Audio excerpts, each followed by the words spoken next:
কৃষক কার্ড উদ্বোধন সহ নানা কর্মসূচিতে যোগ দিতে আগামীকাল টাঙ্গাইলে যাবেন প্রধানমন্ত্রী তারেক রহমান।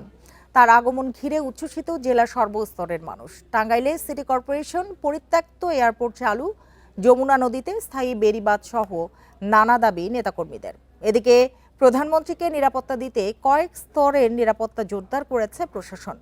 সরকারের দায়িত্ব নেওয়ার পর জেলা পর্যায়ে তার এটি দ্বিতীয় সফর।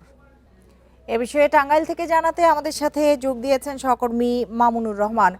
মামুন, শুরুতেই জানতে চাইবো তারেক রহমান কালকে যাবেন, কি ধরনের প্রস্তুতি টাঙ্গাইলে দেখছেন আর টাঙ্গাইলবাসী কি বলছেন?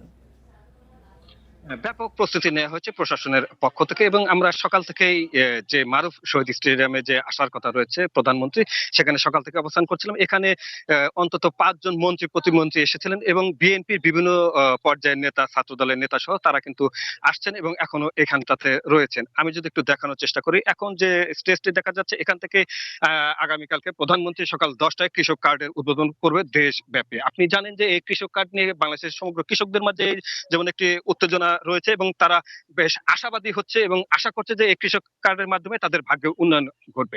এবার বলি টাঙ্গাইলবাসীর কথা। টাঙ্গাইলবাসী কিন্তু প্রধানমন্ত্রীকে বরণ করার জন্য সেই যখন থেকে তারা জানতে পেরেছে প্রধানমন্ত্রী কৃষক কার্ড বিতরণের জন্য টাঙ্গাইল আসবে, তখন থেকেই তারা অধীর অপেক্ষা করছে এবং তাদের দীর্ঘদিনের কিছু দাবি রয়েছে। আপনি জানেন যে টাঙ্গাইল ঢাকা শহরের খুব কাছে একটি জেলা শহর হওয়ার পরে 42 লাখ লোকের বসবাস, কিন্তু এখানে যে পৌরসভাটি রয়েছে সেটা এখনো সিটি কর্পোরেশন হয়নি।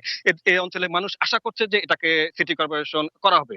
এই যে বলছিলাম যে 42 লাখ মানুষ বসবাস করে, তারপরে এখানে কিন্তু খুব বেশি শিল্প কারখানা নেই, যে কারণে খুব কলকারখানা না হওয়ার কারণে কিন্তু আয়ের ব্যবস্থা হয়নি, অর্থাৎ কৃষিজীবী এখানে শিল্প হয়নি।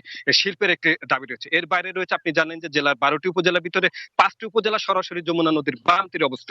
প্রতি বছর সেখানে ভাঙন হয়, হাজার হাজার মানুষ গৃহহীন হয়েছে এবং কোনো মানুষ, আমরা যখন সংবাদ পরিবেশন করতে গিয়েছি ইতিপূর্বে অভিজ্ঞতা থেকে বলে 8-10 বার নদীর ভাঙনে কবল হয়েছে। তারা চাচ্ছে যে এখান থেকে মুক্তি পেতে, অর্থাৎ বলা যাচ্ছে যে এই প্রধানমন্ত্রীর সফরকে ঘিরে যেসব দাবি দেওয়া ছিল, যেসব বঞ্চনা ছিল, গঞ্চনা ছিল, গত 54 বছরের হিসাব তারা প্রধানমন্ত্রীর কাছ থেকে পাবে এবং তারা আশা করছে। এবং বিএনপির যেসব নেতৃস্থানীয় ব্যক্তি যারা এসেছে এবং আজকে যে 5 জন মন্ত্রী প্রতিমন্ত্রী পদমর্যাদা যারা এসেছে, তারা সবাই বলছে যে এই 42 লাখ লোকের যে চাহিদা রয়েছে, যেসব দাবি রয়েছে, তার অধিকাংশই প্রধানমন্ত্রী প্রতিশ্রুতি দেবেন এবং এগুলি খুব দ্রুতই বাস্তবায়ন হবে বলে তারা বিশ্বাস করে। অর্থাৎ বরণ করার জন্য টাঙ্গাইলবাসী অপেক্ষা করতে, শুধুমাত্র প্রধানমন্ত্রী আসার অপেক্ষায়। এই হচ্ছে টাঙ্গাইল থেকে। মামুনুর রহমান, আপনাকে অনেক ধন্যবাদ।